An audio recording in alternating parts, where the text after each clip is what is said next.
নমস্কার বন্ধুরা।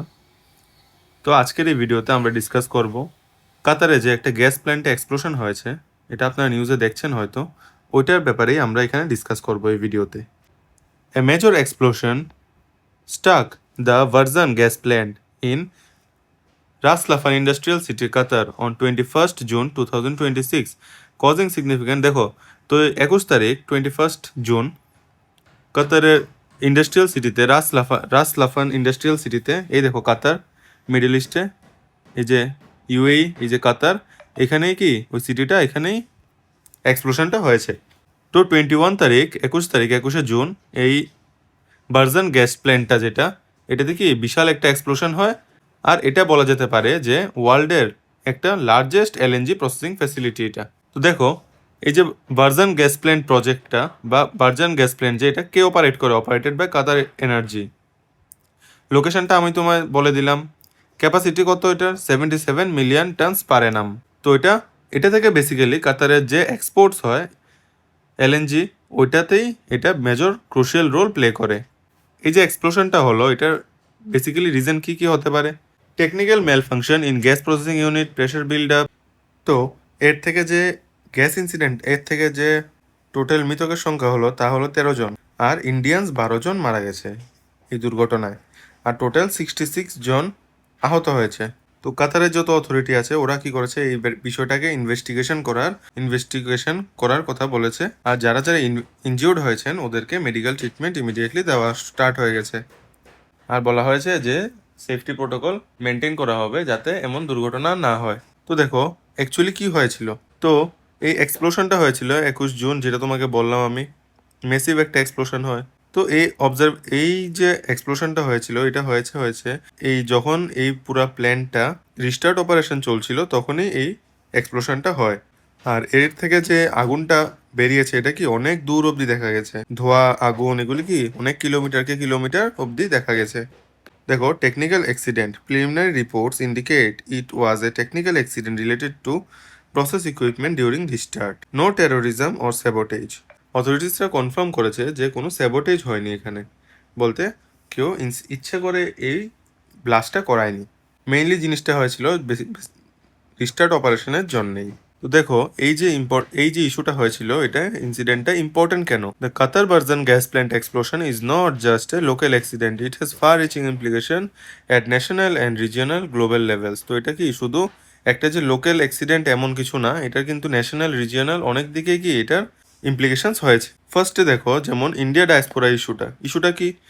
The incident resulted in the loss of many Indian lives, highlighting the risks faced by Indian workers abroad.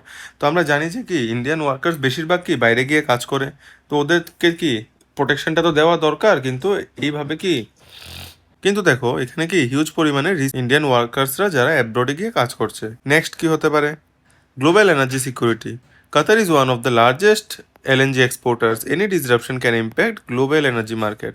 তো কাতার কি একটা অনেক বড় এলএনজি এক্সপোর্টার, তো ওর যদি কোনো সাপ্লাই চেইনের মধ্যে কোনো প্রবলেম ক্রিয়েট হয় তাহলে কি এটা গ্লোবাল মার্কেটকে অনেকটা ইম্প্যাক্ট করবে। Third, middle east geopolitics, the incident occurs A sensitive region where energy politics and security R deeply linked.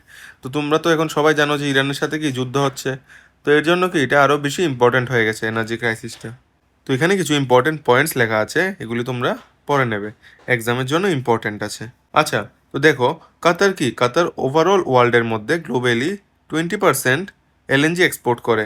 তো এর 20% এক্সপোর্ট করা মানে কিন্তু হিউজ কথা।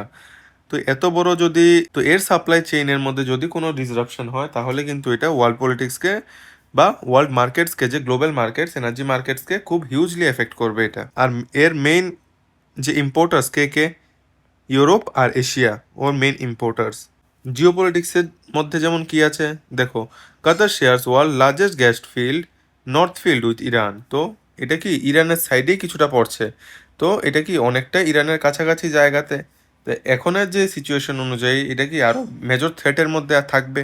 এই যে রাস লাফান ইন্ডাস্ট্রিয়াল সিটি, এখানে যে গ্যাস প্ল্যান্টটা ছিল, এলএনজি প্ল্যান্টটা ছিল, এটা দেখো located about 80 kilometre north of Doha. Doha কি কাতারের ক্যাপিটাল। এটা কি লার্জেস্ট এলএনজি প্রসেসিং কমপ্লেক্স, যেটা তোমাকে বললাম। আর এটা কি কাতারের ইকোনমির ব্যাকবোনও বলা যেতে পারে, আর এনার্জি এক্সপোর্টসেরও। থাউজেন্ডস অফ এমপ্লয়ার্স কিন্তু এখানে কাজ করছে। তো দেখো, এই যে রাস লাফার ইন্ডাস্ট্রিয়াল সিটিটা, এটা কি 60% অফ কাতার্স জিডিপিতে কন্ট্রিবিউট করছে। খুব মেজর ইম্পর্টেন্ট একটা জায়গা কাতারের এটা। এখানে লোকেশনটা আরো ভালো করে দেওয়া আছে, দেখবে।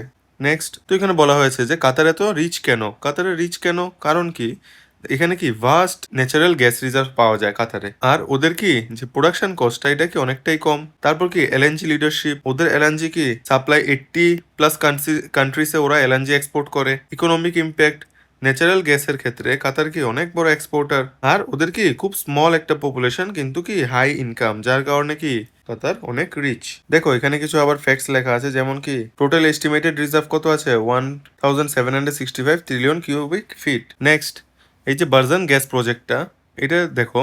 The Barzan Gas Project is a multi-billion-dollar initiative developed by Qatar Energy in partnership with ExxonMobil to process rich natural gas from Qatar's North Field. তো এটা কি একটা পার্টনারশিপের একটা গ্যাস কোম্পানি ছিল, যেটা কি $multi-billion কোম্পানি বলা যেতে পারে।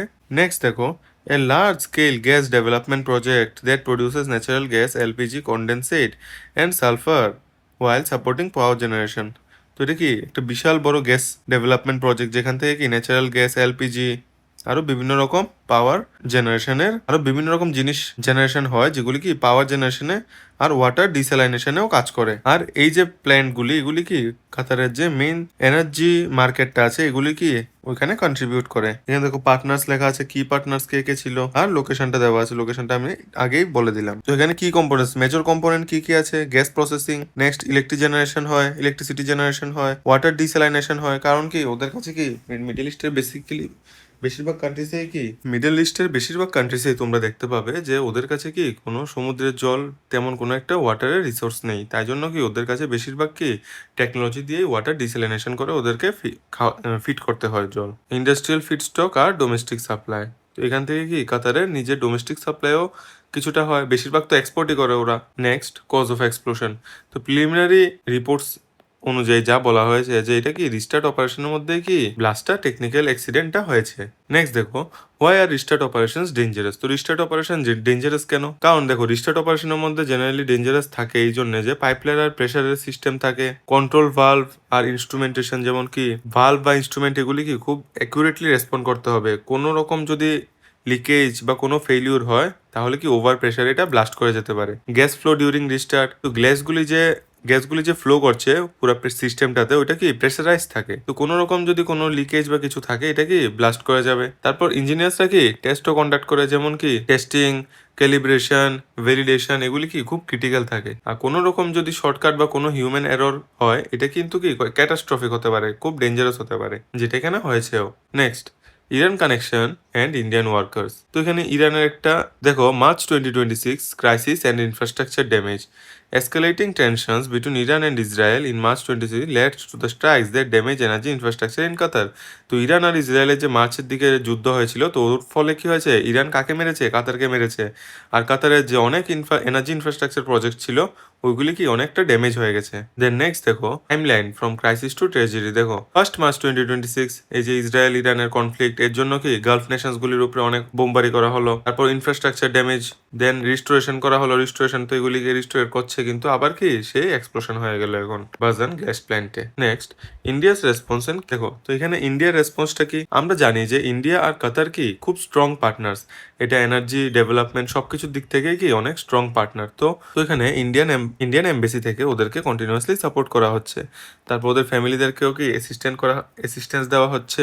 আর যারা এখানে মৃতকদের বডি বা যাই ইনজিওর্ড কিছু হয়েছে, চেষ্টা করা হচ্ছে যে কোনোভাবে বাড়িতে নিয়ে আসার জন্য প্রায়োরিটাইজ করে। মেডিকেল হেল্প যদি কিছু লাগে, ওটা দেওয়া হচ্ছে। ইন্ডিয়া কাতার এনার্জি পার্টনারশিপ, কি ইন্ডিয়ার one of the largest and reliable LNG supplier. আর ইন্ডিয়ার সাথে কি কাতারের লং টার্ম এনার্জি সাপ্লাইয়ের এগ্রিমেন্টস করা আছে। আর এদের পার্টনারশিপ কি শুধু এনার্জিতে না, ইনভেস্টমেন্ট, পেট্রোকেমিক্যাল এবং ক্লিন এনার্জি সব দিকেই কি আছে। তো এখানে দেখো, মোস্ট ইম্পর্টেন্ট ফ্যাক্টটা কি, কবে ইনসিডেন্টটা হয়েছিল, 21 জুনে। কোথায় হয়েছে, বারজান গ্যাস ফ্যাসিলিটিতে। আর এটা কোন সিটিতে, রাস লাফান ইন্ডাস্ট্রিয়াল সিটি। 12 জন ইন্ডিয়ানস মারা গেছে এখানে, বেসিক্যালি ডিউ টু টেকনিক্যাল অ্যাক্সিডেন্টই হয়েছিল। টেকনিক্যাল রিজনসে কি অ্যাক্সিডেন্টটা হয়েছে, আর রিস্টার্ট অপারেশনের মধ্যে কি বলা যাচ্ছে যে আর কাতার একজন খুব ইম্পর্টেন্ট সাপ্লায়ার এলএনজির টু ইন্ডিয়া। বন্ধুরা, আপনার যদি এই ভিডিওটা ভালো লেগে থাকে আমার চ্যানেলটাকে আর আমার ভিডিওতে লাইক আর শেয়ার করে দেবেন। আমরা এমন ইম্পর্টেন্ট কারেন্ট অ্যাফেয়ার্স রিলেটেড অনেক টপিকস আমরা রেগুলারলি নিয়ে আসছি, আপনারা দেখতে থাকুন। Thank you.